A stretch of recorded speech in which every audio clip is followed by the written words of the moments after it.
자, 그 어제 말씀에서 기억나시죠? 십자가 밑에 있었던 제자, 이게 예수의 어머니 마리아를 부탁했던 마리아 봉양을 부탁했던 제자 있죠?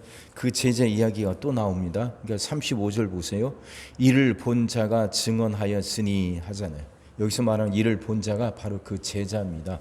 아마 요한복음을 쓴 요한이라고 그렇게 생각하고 있습니다. 그 사람이 그걸 예수님이 십자가의 죽음을 똑똑히 봤다는 거죠. 예수님이 죽으시고 나서 부활하셨는데 그것 때문에 소문 두 가지가 돌았습니다. 첫째는 뭐냐면 예수님이 그게 죽었는데 지금 부활한 것은 예수님의 환영이다, 귀신이다. 예수님의 환영이고 귀신이다 하는 그 거짓 소문이 하나 있었고, 두 번째는 뭐냐면 예수님이 십자가에서 죽으셨는데 그건 그냥 기절한 것이고 졸도한 거다. 이스라엘의 그 무덤은 땅속에 매장하는 게 아니라 그냥 이게 동굴 속에 넣는 거잖아요. 그러니까 이제 거기서 다시 깨어나서 그렇게 살아난 거지, 깨어나서 그렇게 활동한 것이지 죽은 게 아니다, 이런 소문이 돌았단 말이죠. 이게 이제 요한복음을 쓸 때는 예수님이 돌아가시고 나서 한참 뒤거든요. 이게 이제 복음서 중에서 제일 늦게 써졌고, 그러니까 이 요한복음을 쓴 요한은 그런 소문을 다 들어 알고 있죠. 그러니까 그게 아니다, 예수님이 정말로 돌아가셨다 하는 걸 자기가 봤다는 거죠. 내가 바로 증인이다 하고 증언하고 있는 겁니다. 자, 근데 여기서 봐야 될 게요, 그 예수님이 다리를 꺾었다 그랬잖아요. 왜 이게 예수님이 아니라 이제 다른 사람인데 다리를 꺾었다 그랬잖아요. 그 이유가 있습니다. 이스라엘은 이제 지금 안식일이고 유월절을 앞두고 있어요. 근데 그때 그 시체를 매달아 놓는 게 보기 좋은 게 아니니까 그 아직 죽지 않고 있는 사람들을 죽이라는 거예요. 그래서 다리를 꺾는다는 겁니다. 무슨 말이냐면 십자가형은요, 그리고 말로 죽는 거지만 이렇게 질식하는 거예요. 그러니까 이렇게 매달려 있으니까 그 몸무게 때문에 이게 사람이 밑으로 처진단 말이에요. 손에는 못이 박혀 있지만 몸무게 때문에 몸이 이렇게 처져요. 그러면 이게 횡격막이 올라가고 숨을 못 쉬는 겁니다. 그러니까 숨을 쉬려면 다리에 힘을 주고 몸을 밀어 올려야 돼요. 다리에 이제 못이 박혔으니까 힘을 줄 수 있잖아요. 그렇게 해서 숨을 쉬는 거예요. 계속 다리에 올리기 힘드니까 또 이제 힘이 빠지면 밑으로 처졌다가 다시 다리에 힘을 줘서 몸을 밀어 올리고, 그렇게 숨을 쉬는데 다리를 꺾어버리면 몸을 밀어서 올릴 수가 없잖아요. 다리에 힘이 없으니까. 그러니까 숨을 못 쉬고 죽는 거예요. 그래서 다리를 꺾는 겁니다. 안식일이 오기 전에, 유월절이 오기 전에 죽으라고 다리를 꺾는 거죠. 그렇게 해서 이제 죽이려고 왔더니 예수님 말고 양쪽에 십자가 못 박혔던 사람들은 이제 살아 있으니까 다리를 꺾어서 죽이고, 예수님에게 와서 보니까 이미 운명하셨거든요. 숨을 안 쉬니까. 근데 정말로 죽었는지 안 죽었는지 확인하려고 창으로 옆구리를 찌른 겁니다. 창으로 옆구리를 찌르면 산 사람은 피가 나오는데 죽은 사람은 그 피가 엉겨가고 액체, 물처럼 된 액체가 같이 쏟아져 나온대. 그러니까 지금 예수님이 피와 물이 쏟아졌다니까 그분 죽으셨다는 거죠. 그걸 확인하려고 창으로 찌른 거예요. 자, 지금 상황이 이렇게 된 겁니다. 근데 거기에 또 한 구절이 따라오죠. 36절 보세요. 이 일이 일어난 것은 그 뼈가 하나도 꺾이지 아니하리라 한 성경을 응하게 하려 함이라, 이러셨거든요. 무슨 말이냐면 지금 예수님은 그 유월절 어린 양이 된 거죠. 유월절 어린 양. 그러니까 이스라엘이 애굽에서 나올 때 마지막 10번째 재앙이 장자 재앙이잖아요. 바로의 큰아들과 그 애굽 사람들의 모든 큰아들, 짐승의 첫 새끼들이 다 죽는 거. 그게 10번째 장자 재앙이죠. 근데 이스라엘 집은 양을 죽여서 그 피를 문 틀에다 발랐단 말이에요. 그 피를 바른 집은 죽음의 신이 뛰어넘었다 그랬잖아요. 뛰어넘다, 그래서 유월절 아닙니까? 그 어린 양이야. 그 어린 양의 피를 바른 집은 죽지 않았단 말이에요. 예수님이 바로 그 어린 양이란 거죠. 사람들이 죄 때문에 다 죽지만 예수님이 어린 양이 돼서 그 피를 흘리셨고, 그 피를 문 틀에다 바르듯이 그 예수님을 믿는 사람은 죽지 않고 죄로 인해 죽지 않고 구원을 받는 거잖아요. 그래서 예수님이 유월절 어린 양인 거예요. 근데 성경에 출애굽기 12장 46절입니다. 성경에 어린 양을 잡아 먹되 뼈를 꺾지 말라고 그랬어요. 뼈를. 근데 그 말씀 그대로 이루어지었다는 거죠. 예수님이 이제 어린 양이 되셨으니까 뼈를 꺾으면 안 된단 말이에요. 출애굽기에 이미 그 말씀이 있으니까 어린 양, 유월절에 먹는 어린 양은 뼈를 꺾지 말라고 했으니까. 그래서 예수님이 뼈를 꺾지 않았다는 거죠. 이미 운명하셔서. 그리고 정말 그 예수님이 죽었는지 확인하려고 창까지 찔렀고, 예수님에게서 피만 나온 게 아니라 그 물이 같이 나오셔서 예수님이 죽으셨다는 게 확인됐다는 거죠. 그럼 요한이 왜 이 말씀을 그렇게 기록하고 있는가? 그건 이런 겁니다. 사람들이 아무리 별 수단을 다 부리고 별 잔꾀를 부려도 하나님의 말씀은 그대로 이루어진다는 거죠.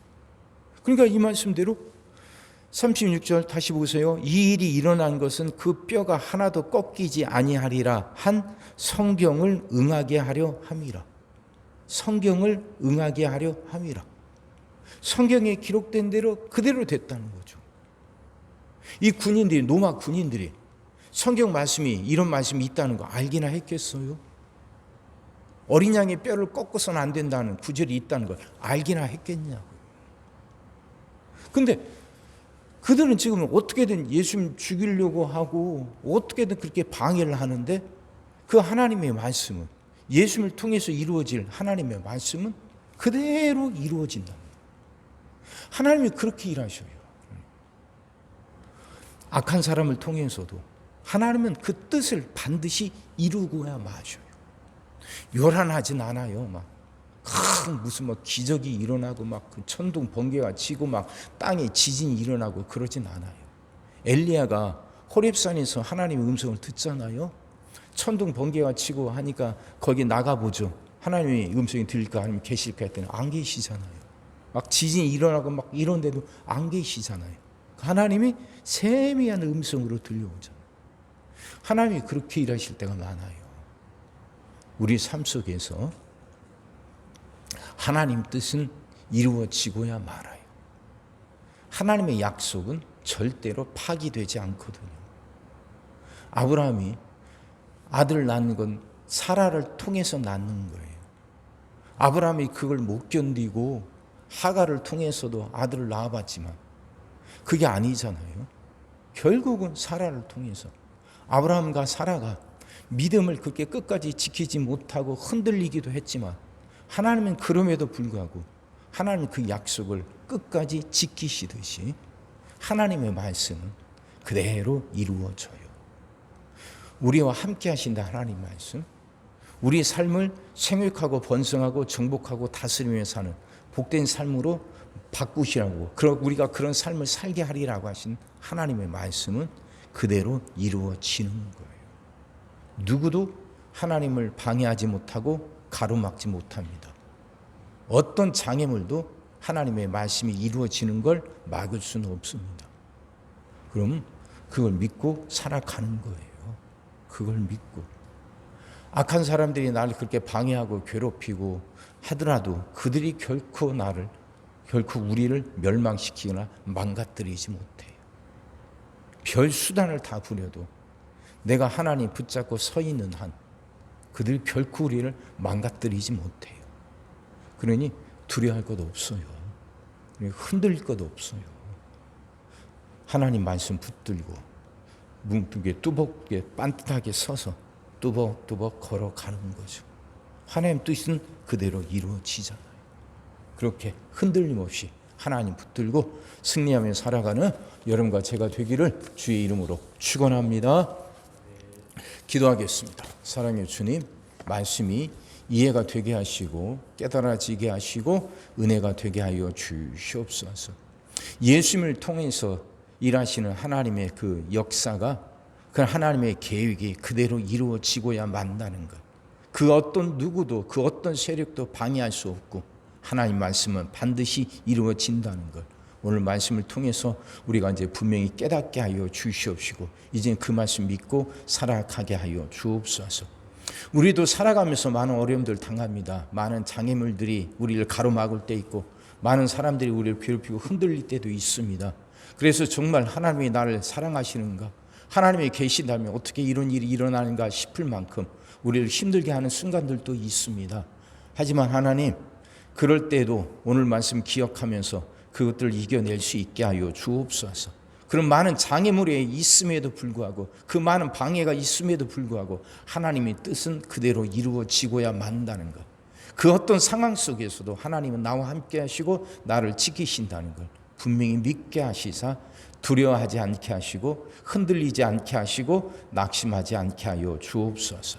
이 말씀 붙들고 굳건하게 분명하게 서서 뚜벅뚜벅 신앙의 길을 걸어가는 우리들 되게 하여 주시옵소서. 오늘도 우리 모든 성도들 위해 기도합니다. 한 사람 한 가정 빠짐없이 일일이 찾아가셔서 오늘도 함께 하시고 은혜 내려 주옵소서. 가정들이 다 평안하게 하시고 식구들이 다 건강하게 하시며 생업이 다 형통하게 하시고 문제들이 다 해결받게 하여 주옵소서. 우리 자녀들을 축복하시고 앞길을 열어 주옵소서. 우리 자녀들이 하나님을 사랑하게 하시고 말씀을 지키게 하시며 하나님께 영광 돌리는 일꾼들로 살아가게 하여 주옵소서.